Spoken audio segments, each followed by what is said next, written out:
In the heart of Kodota State, where the mighty Niger River whispered secrets to the lush palm groves and the air hummed with the rhythm of village drums, there ruled a king named Odiche.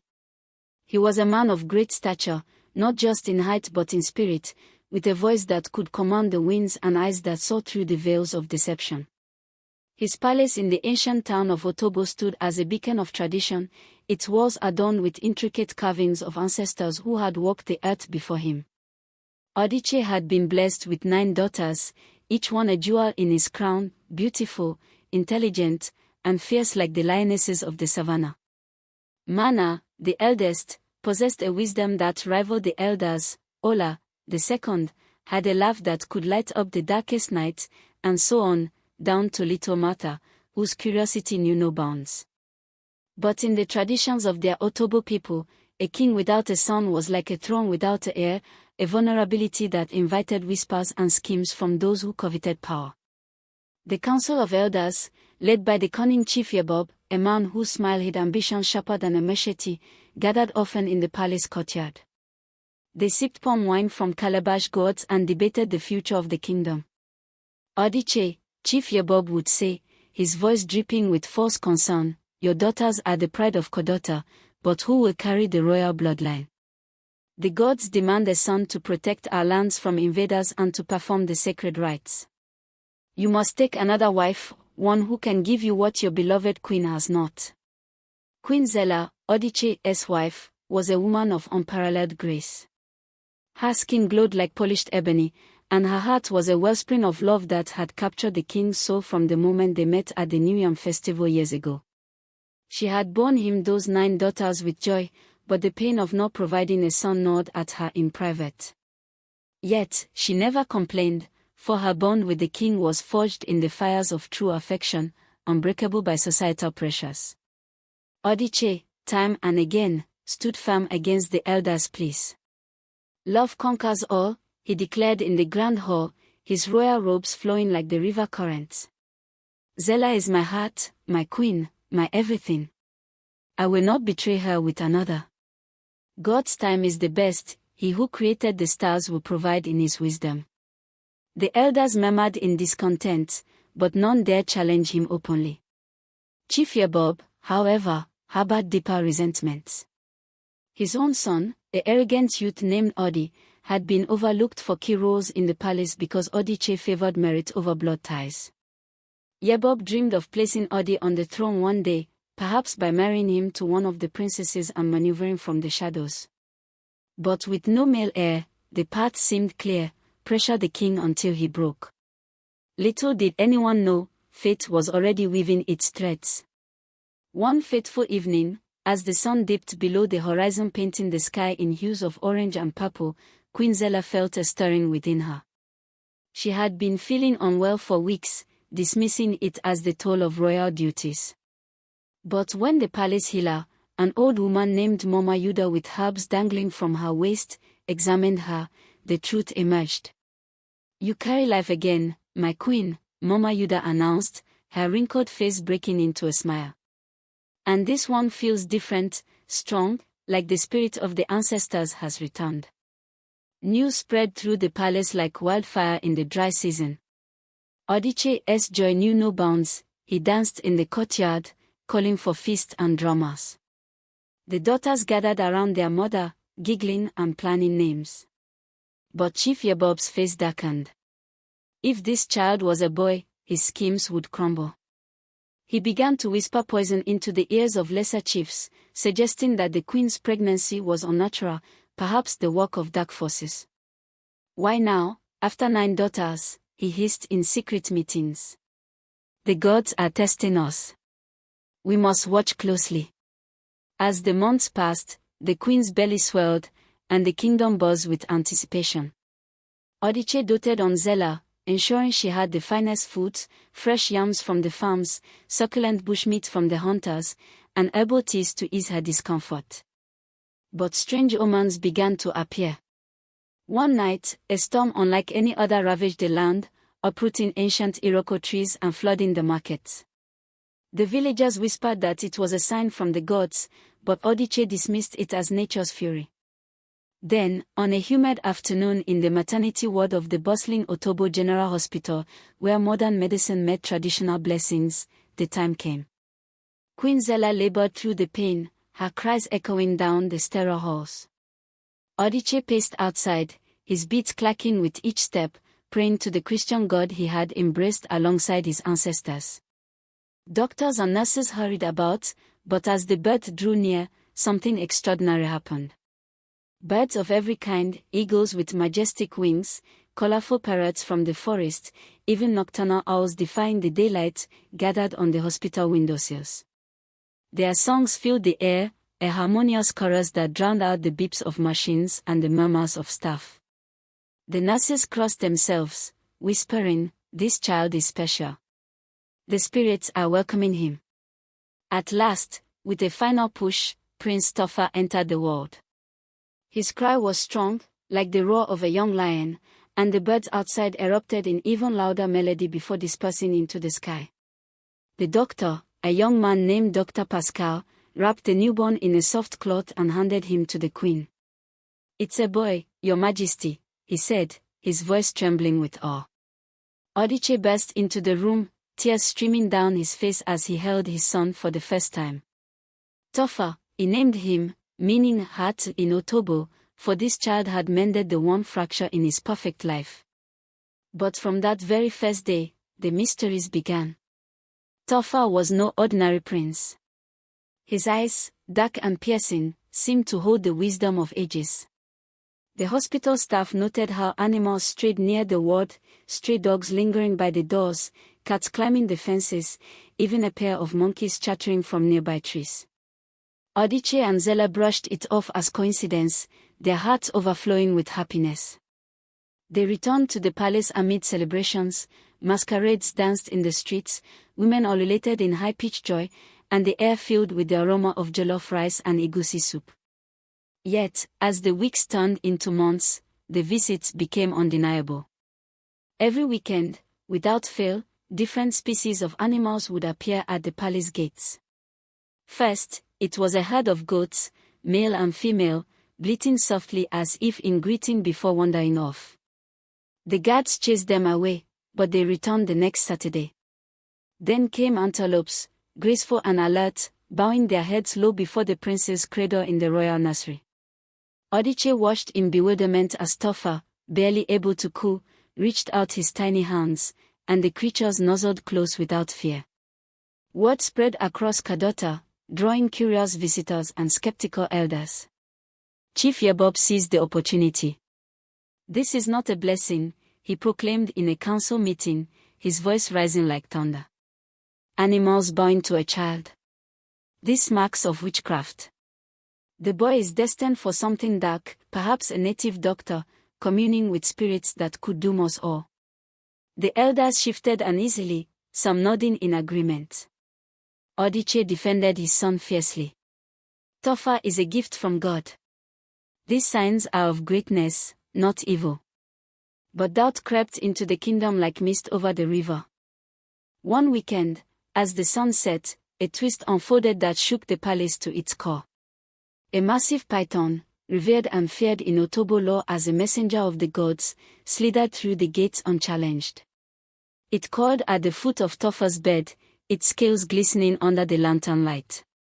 The queen screamed, summoning the guards, but before they could strike, Toffa giggled, a sound pure and innocent, and the serpent lowered its head in submission, as if paying homage.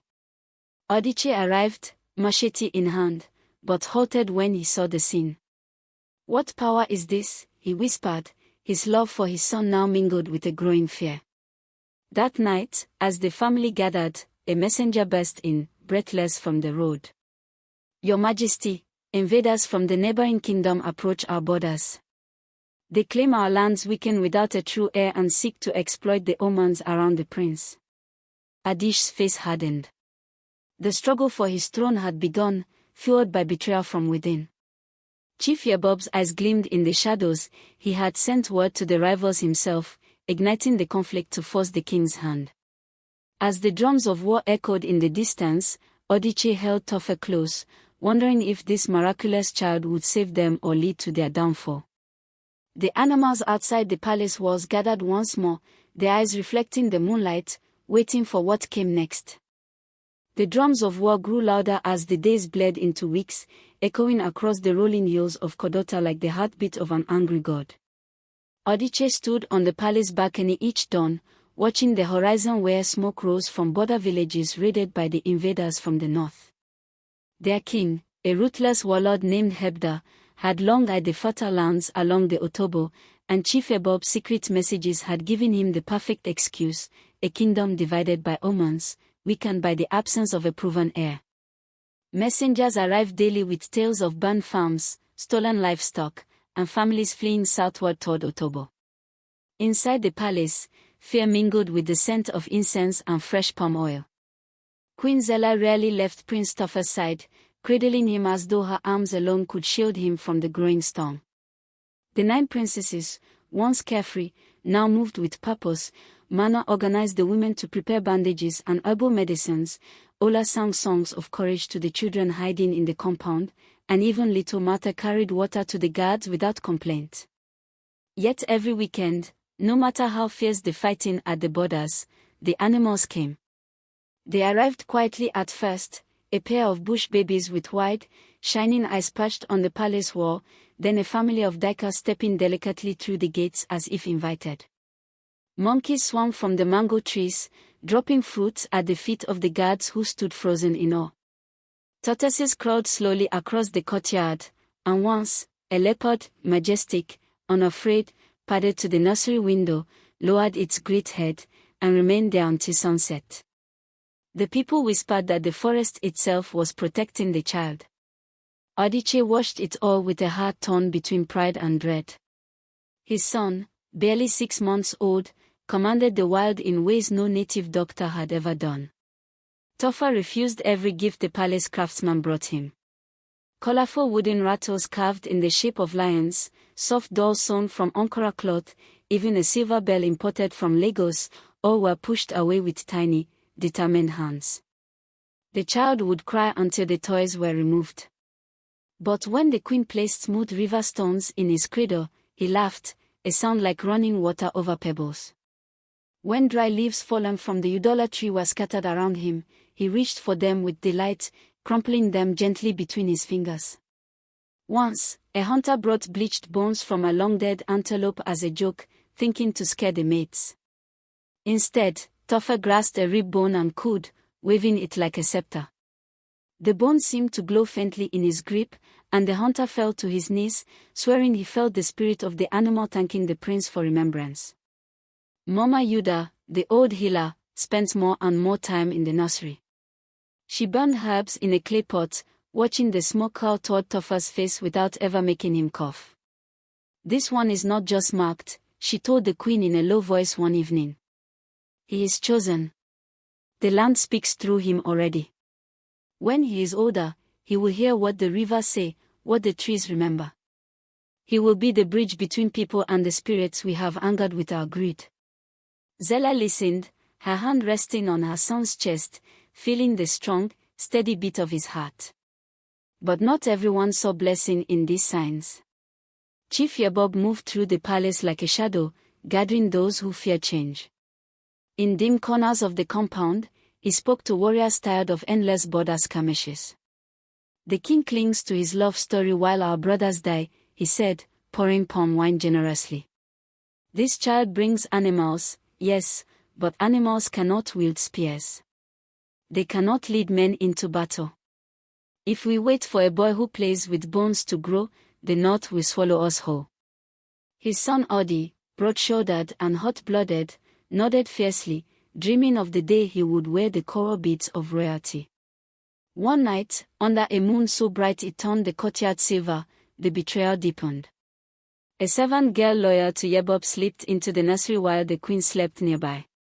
In her hand she carried a small gourd filled with a dark liquid Mama Yuda had warned against, poison meant to weaken, not kill, just enough to make the child sickly and cast doubt on his destiny. But as she uncorked it, a low growl filled the room. A hyena, rare in these parts, stood in the doorway, teeth bared, eyes fixed on the girl. She screamed, dropping the gourd. The queen woke instantly, snatching Topher to her breast.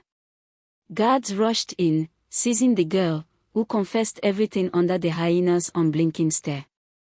The beast did not move until the traitor was dragged away, then it turned and vanished into the night. Odiche's rage shook the palace walls. He summoned Chief Yebob at dawn, forcing him to kneel in the grand hall before the entire council. "You dare send death to my son's cradle," the king thundered, his voice carrying to the market outside. Yebob's face remained calm, but sweat beaded on his brow. "I sought only to protect the kingdom from uncertainty, Your Majesty." "The omens," Odiche cut him off. "The omens saved my son tonight. Your treachery stands revealed." He banished Yebob and his family from the palace, though he stopped short of execution, bound by old ties of kinship.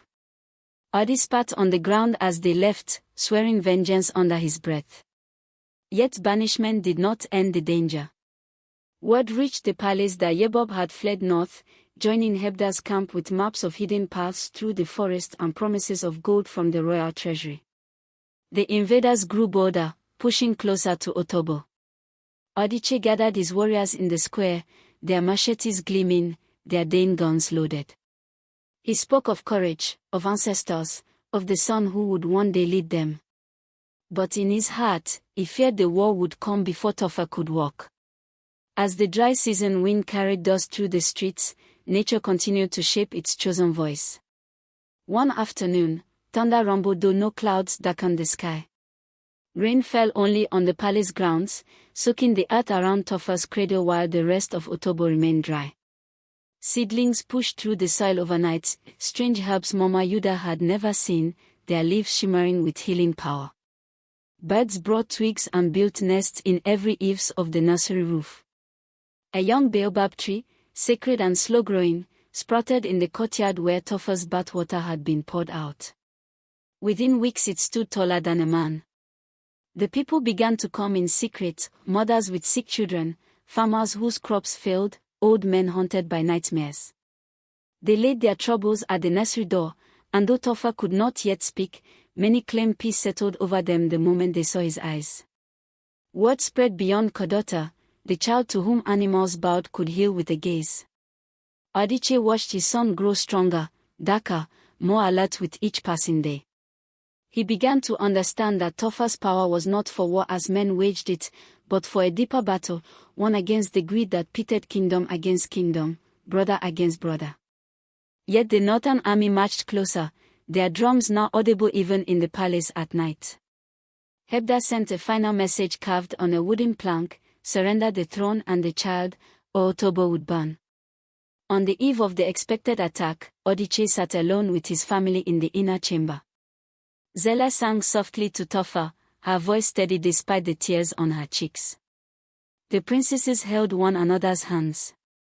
Outside, the animals gathered in numbers never seen before, hundreds of creatures lining the palace walls, silent, watchful. Monkeys sat beside antelopes, eagles perched near snakes, all facing inward toward the nursery. Odiche rose and walked to the window. He looked at his son, now almost a year old, sitting upright in his mother's lap, clutching a smooth black stone that seemed to pulse with faint light. Topher's eyes met his father's, and for the first time, the king felt words without sound enter his mind: "Do not fear. The land remembers its own."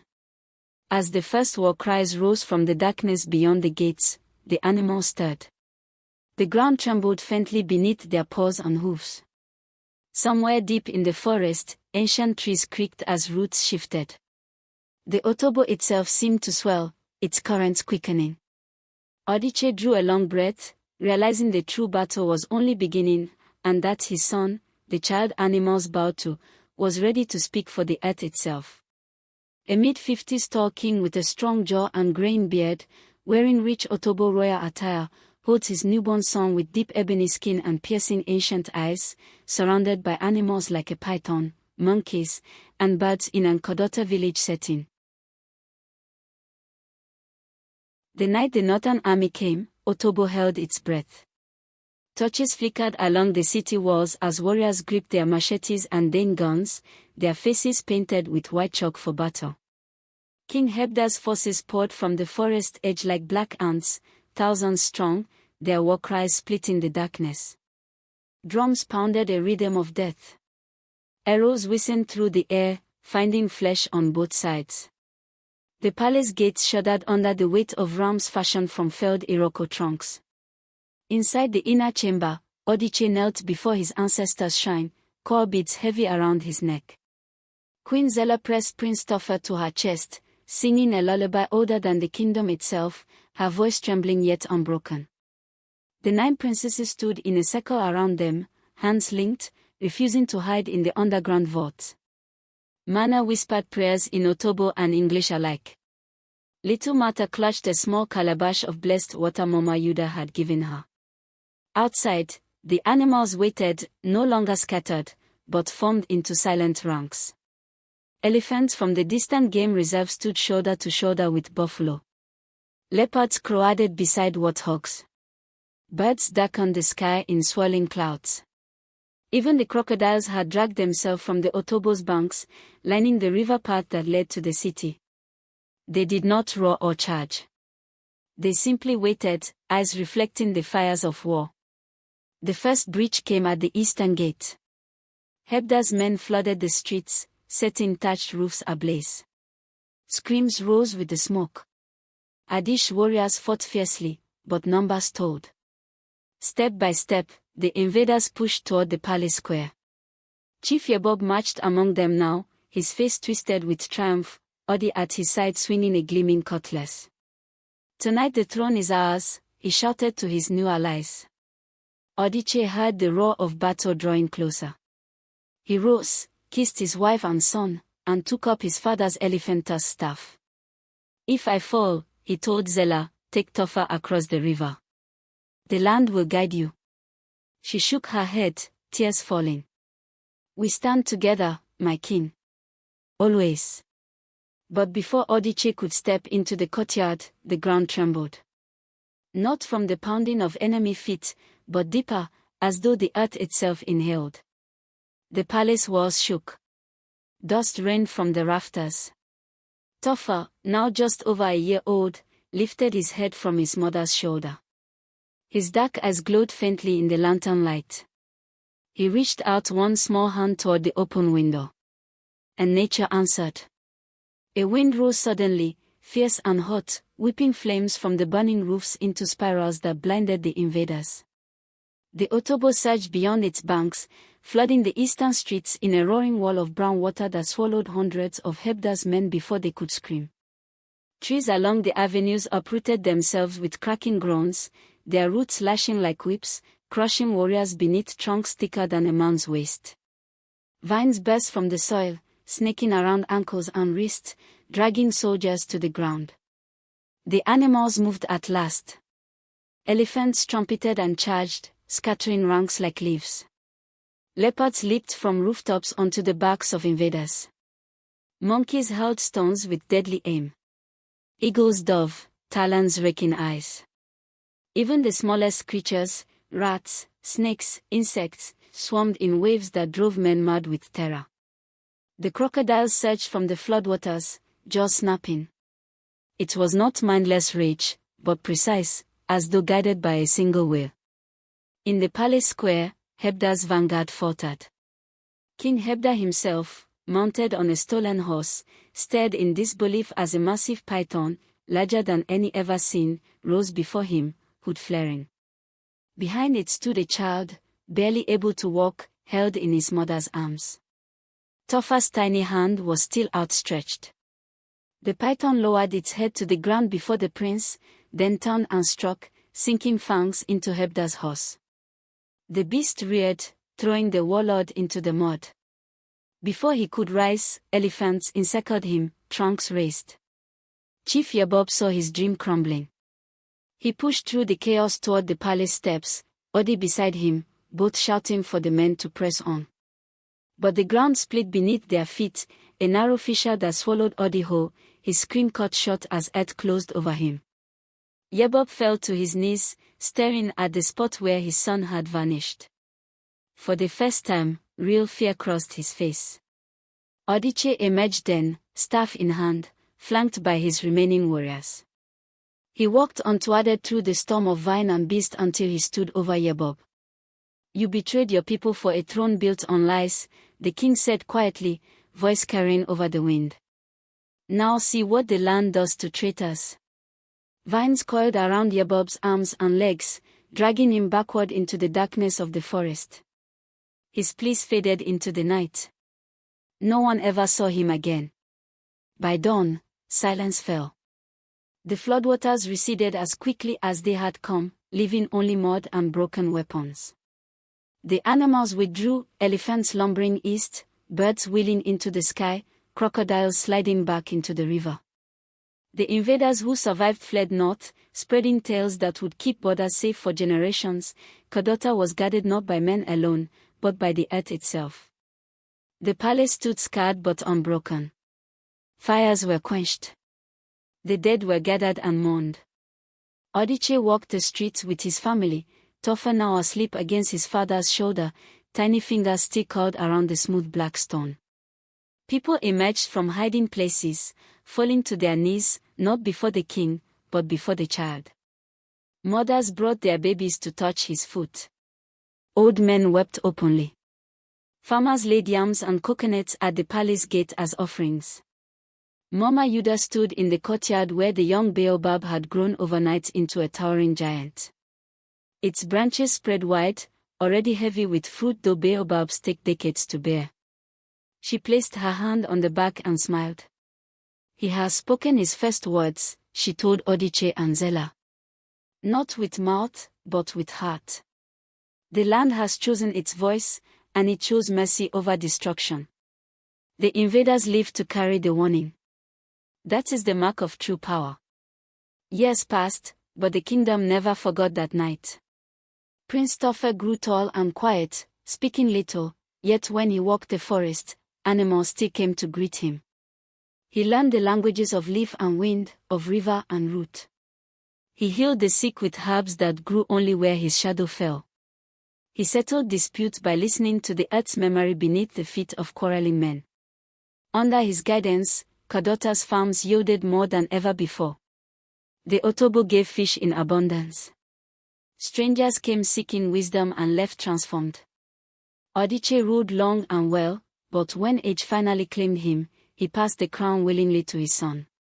On the day of coronation, beneath the great baobab that had sprung from Toffa's bathwater, every creature of the wild gathered once more. Elephants formed a living archway. Birds sang a chorus that brought tears to every eye. And as the coral beads were placed on Toffa's head, the animals, great and small, predator and prey, lowered their heads to the ground in perfect unison. The child animals bowed to had become the king the land itself had waited for. Love had conquered all, just as his father once declared.